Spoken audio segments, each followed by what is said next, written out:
কে দিল পিরিতের প্যারা লিচুর বাগানে কমলার বাগানে কে দিল পিরিতের প্যারা। ব্রাদার ভালো আছো? আপনি ভালো আছেন? জি ভালো আছি। আপনার এই অবস্থা কেন? পুরো চেঞ্জ হয়ে গেছেন। আগে না খেত কামারে কাজ করতেন। ওদের কথা বলে যাও, আমি এখন চাকরি করি। তুমি না আমাকে একটা চাকরির কথা বলছিলে, চাকরি করবে? হ্যাঁ করব। সেনাবাহিনী ঢুকা দেই। ভাই আমাদের পুলিশে চাকরি হয় না, সেনাবাহিনী কি চাকরি দিবে? তুমি যদি 2 ফুট উঁচু হও তাহলে তোমাকে সেনাবাহিনী ঢুকা দিতে পারবে। সেনাবাহিনী আমার কাজে ছোট ভাই, ব্রাদার। সকিনা এই বট গাছের নিচে গাড়িটা নিয়ে এসো তো। এই যে স্যার আপনার গাড়ি চলে এসেছে।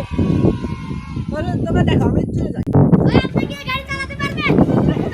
আমি সবসময় এই গাড়িটাই চালাই। ভাই পুরো চেঞ্জ ভাই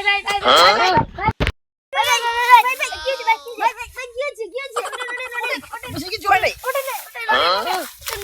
না আমার কিছু হয় নাই। তোমরা ওই গাড়িরও গ্যারেজে পাঠানোর ব্যবস্থা করো। আমি ঢাকা রেস করি তো ওই রাস্তায় গাড়ি চালাতে পারি না। গাড়িটা গ্যারেজে পাঠানোর ব্যবস্থা করো।